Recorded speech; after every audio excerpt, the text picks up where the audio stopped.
I recently joined forces with the Daily Wire.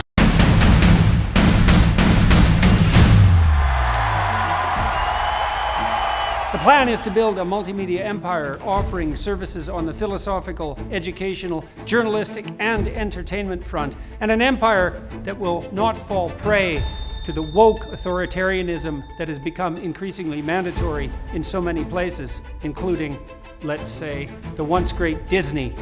Daily Wire Plus has 890,000 subscribers. Netflix has 200 million. DW Plus is not woke. Is Netflix?